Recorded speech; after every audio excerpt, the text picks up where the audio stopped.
देश के बड़े सरकारी बैंकों में से एक बैंक ऑफ इंडिया को शुरू हुए 118 साल पूरे हो गए हैं।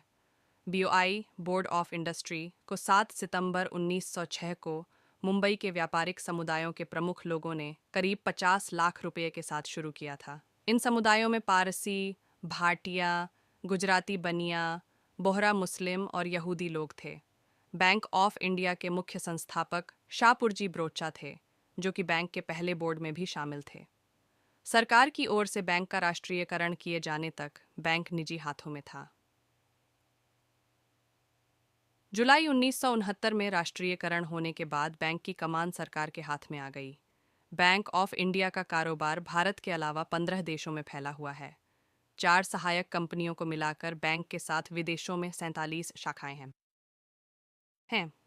इसके अलावा एक प्रतिनिधि ऑफिस और एक ज्वाइंट वेंचर है, जो कि Tokyo, Singapore, Hong Kong, London, Paris, New York और दुबई में स्थित हैं। समय के साथ साथ बैंक ने अपने कारोबार में बदलाव किया। यह 1982 में हेल्थ कोड सिस्टम लागू वाले पहले बैंक में से एक था। इसकी मदद से बैंक अपने क्रेडिट पोर्टफोलियो को रेटिंग दे सकता था। इसके अलावा बैंक ऑफ इंडिया भारत में स्विफ्ट के पहले संस्थापक बैंकों में एक था। बैंक की ओर से 1989 में मुंबई की महालक्ष्मी शाखा में एटीएम सुविधा की शुरुआत की गई थी। यह सरकार बैंकों में देश की पहली कंप्यूटराइज्ड शाखाओं में से एक थी। बैंक की वेबसाइट पर दी गई जानकारी के मुताबिक बैंक ऑफ इंडिया 1997 में शेयर बाजार में सूचीबद्ध हुआ था।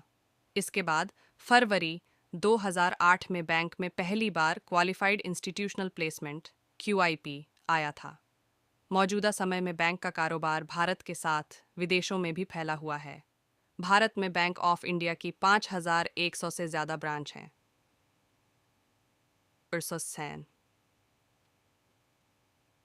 इसके साथ ही 69 जोनल ऑफिस और 13 FCMO ऑफिस है। हाय योर साय